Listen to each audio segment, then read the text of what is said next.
La jerarquía social y la desigualdad no siempre son el resultado de la tiranía o el diseño humano. A veces basta con un poco de ruido evolutivo y la simple necesidad de cooperar para que un grupo de iguales acabe irremediablemente dividido entre líderes y seguidores. Absolutamente.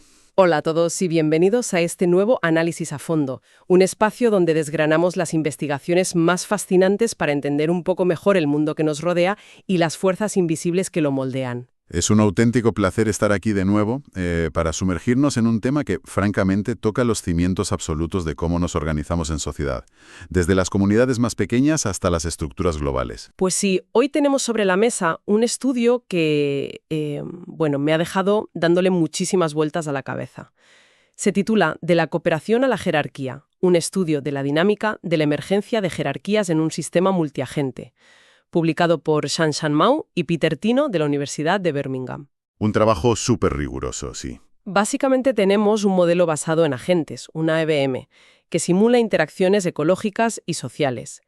Y nuestra misión hoy es desentrañar cuáles son las condiciones mínimas absolutas para que la desigualdad estructurada emerja de una población inicialmente homogénea. Exacto. Buscar el origen cero de la jerarquía. Pero, a ver, tengo que ser completamente honesta desde el minuto uno. Soy bastante escéptica respecto a todo esto. Ah, sí. ¿Y eso? ¿Qué es lo que te genera tantas dudas de las primeras páginas del documento? Bueno, estamos hablando de intentar reducir la complejísima estratificación social humana a matemáticas. Esa jerarquía que vemos desde las tribus de cazadores prehistóricos hasta, corporaciones modernas. Los humanos tenemos cultura, alianzas secretas, carisma, rencores. ¿De verdad podemos simular la aparición de las clases sociales con unos agentes virtuales en una cuadrícula que apenas tienen un par de variables? Me parece un salto analítico un poco reduccionista.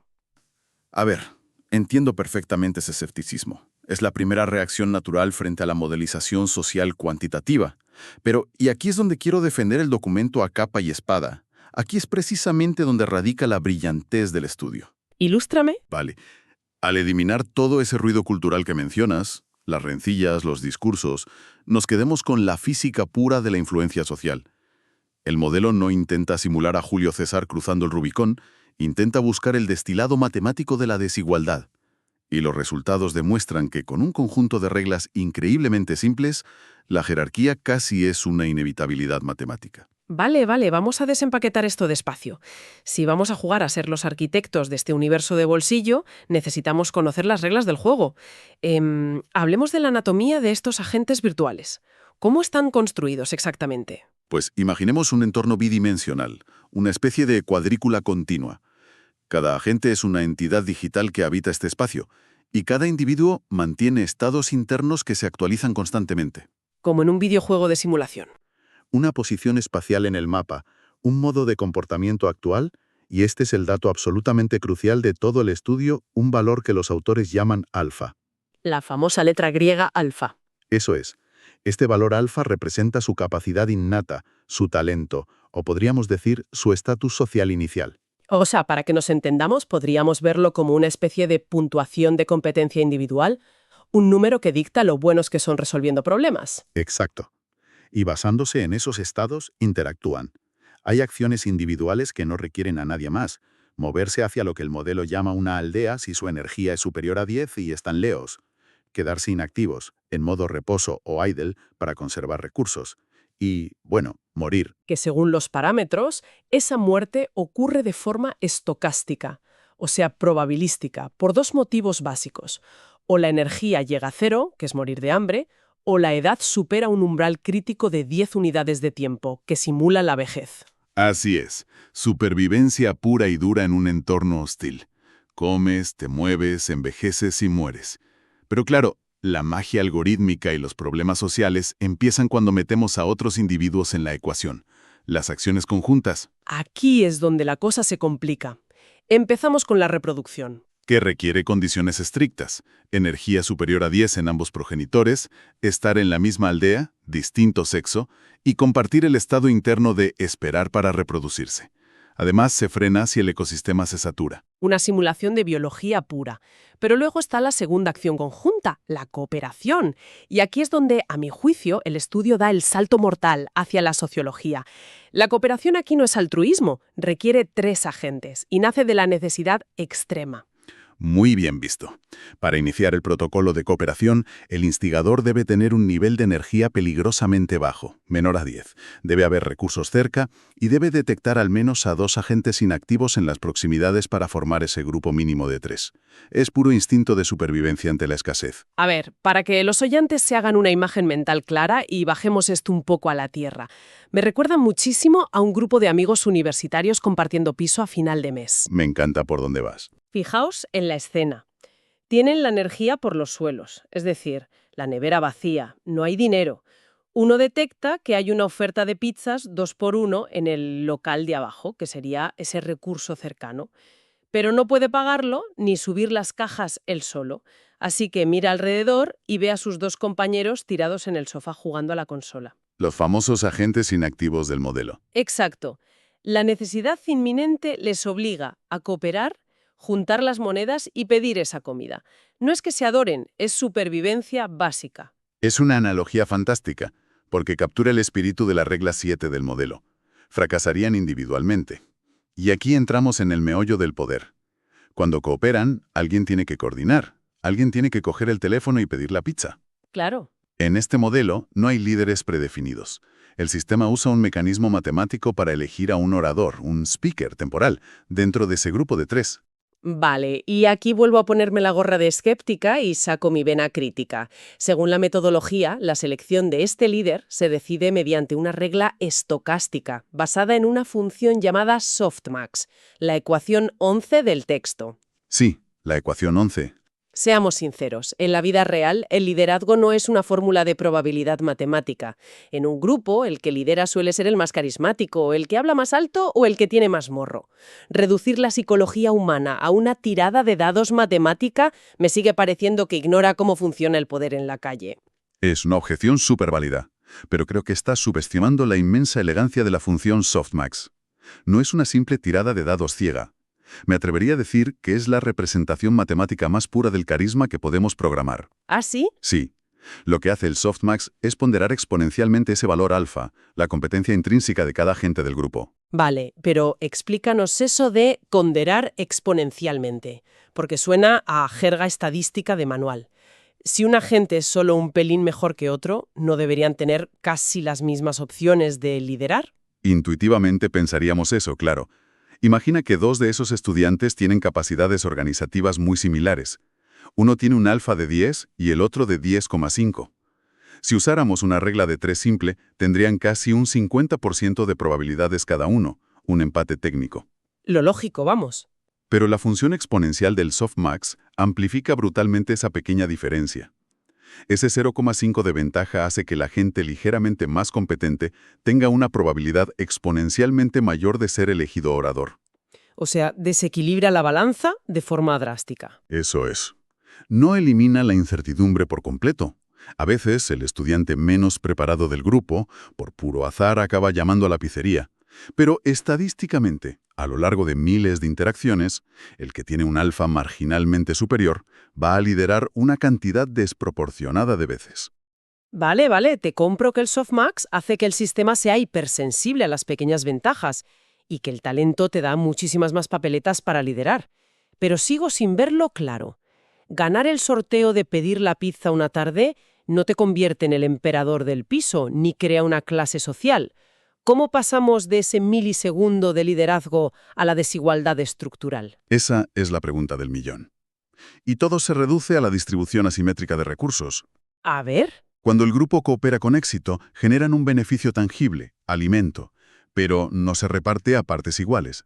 Entra en juego una variable que los autores llaman el coeficiente de consenso, que en el papel está denotado como D minúscula, subíndice T, Q. ¿El coeficiente de consenso? Sí. Este coeficiente mide si los oyentes del grupo, los seguidores, aceptan de buen grado o se resisten a la autoridad de ese orador temporal, basándose puramente en la diferencia de sus rangos alfa. O sea, si el líder tiene un alfa de 15 y los demás de 5, es claramente el jefe y el grupo lo acepta sin rechistar. Pero si sus habilidades son dudosas o casi iguales a las del resto, generan resistencia a sus órdenes. Exactamente. Si el grupo acepta al orador porque la diferencia de alfa es sustancial a su favor, el coeficiente de consenso juega a favor del líder. Y aquí entra la ecuación 14. La ecuación de asignación de recursos. Esa misma. Esta ecuación dictamina que el orador aceptado se lleva una parte mayor, una tajada desproporcionada del botín obtenido. Y aquí tenemos el motor inmóvil, el bucle de retroalimentación implacable que fundamenta la jerarquía. Un alfa ligeramente superior te da más probabilidades de liderar por el softmax. Liderar te da más recursos por la ecuación 14. Y esos recursos te mantienen lejos de morir de hambre, te dan energía para sobrevivir más tiempo y reproducirse más. Estás cimentando una ventaja social transitoria que se convierte en una ventaja biológica aplastante. Visto así, pone los pelos de punta. Es el viejo refrán de que el dinero llama al dinero, pero codificado a nivel celular. Y hablando de biología, pasemos a la herencia y a la mutación. Para mí, este es el giro de guión del estudio. ¿Qué pasa con los descendientes? ¿La ventaja tiene que heredarse para que la jerarquía dure? Pues cuando se reproducen, generan un hijo que hereda una capacidad alfa base. Y el modelo aplica un coeficiente de heredabilidad, la letra H, altísimo. Lo fijan en 0,9. El 90%. Eso es. El 90% de la capacidad del hijo está dictada directamente por el padre más fuerte, el de mayor estatus. Es una transmisión vertical fuertísima de la ventaja. El hijo hereda el privilegio genético. Pero a ver, si solo fuera eso, llegaríamos en nada a una sociedad estática. Los hijos de los fuertes son siempre fuertes y punto. Fin de la simulación. Y aquí es donde entran los dos parámetros estrella del estudio: la amplitud de mutación y la heterogeneidad inicial. Aquí está el verdadero corazón de los resultados. Los investigadores manipularon sistemáticamente dos variables en cientos de simulaciones, dejando correr 30.000 pasos de tiempo cada una. ¿30.000 pasos? Por un lado, el parámetro C minúscula, que define la heterogeneidad inicial. Es decir, ¿empezamos con una población de clones perfectos o con una donde ya hay grandes diferencias de talento desde el día 1? Y por otro lado, el parámetro U minúscula, la amplitud de mutación. Exacto. El ruido evolutivo. ¿Cuánto varía aleatoriamente el talento de un hijo respecto a sus padres de una generación a otra? Y las figuras 2 y 3 del estudio arrojan unos datos alucinantes sobre esto. Porque la intuición nos diría que si empiezas con una sociedad muy diversa, con genios y mediocres desde el principio, es decir, un parámetro C alto, la jerarquía está asegurada. Y no es así. No. Resulta que si ese C es alto, pero la tasa de mutación U es nula, la jerarquía se desmorona a largo plazo. Es un hallazgo brillantemente contraintuitivo. Sin un flujo constante de nuevas variaciones a través de la mutación, las diferencias iniciales extremas se van diluyendo por la mezcla reproductiva. Los individuos excepcionales mueren por puro azar estocástico y el sistema pierde su pirámide. Acaba volviéndose caótico y plano.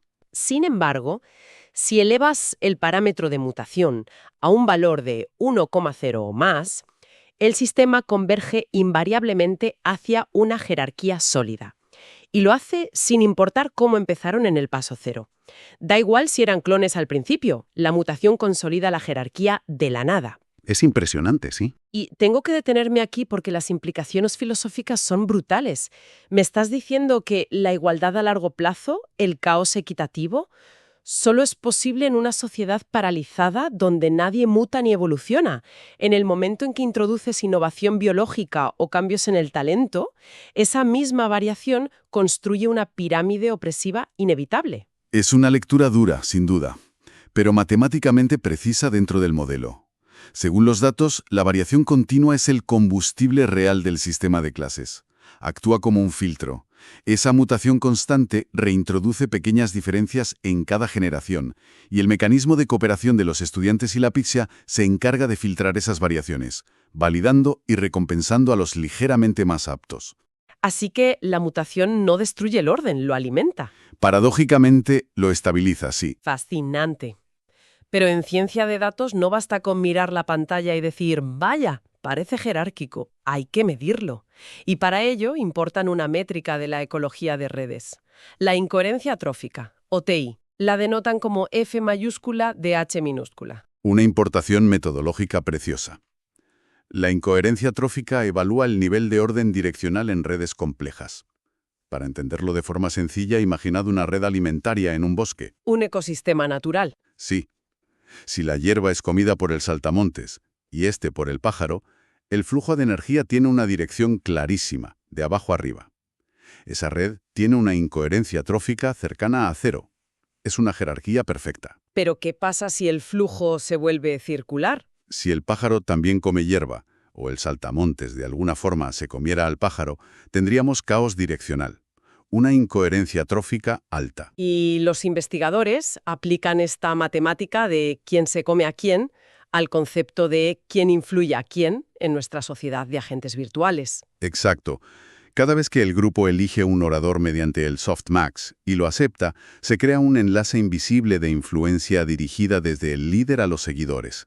A lo largo de decenas de miles de interacciones, se teje una intrincada red topológica de respaldos sociales. Si calculas la incoherencia trófica de esa red y se acerca a cero, tienes una pirámide inamovible de influencia. Y si se acerca a uno, tienes caos organizativo y horizontalidad. Para visualizar esto, creo que la figura 7 del artículo es absolutamente reveladora.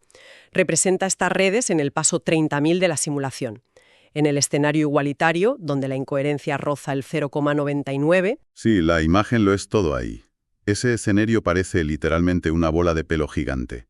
Un enredo simétrico y denso donde todos se conectan caóticamente.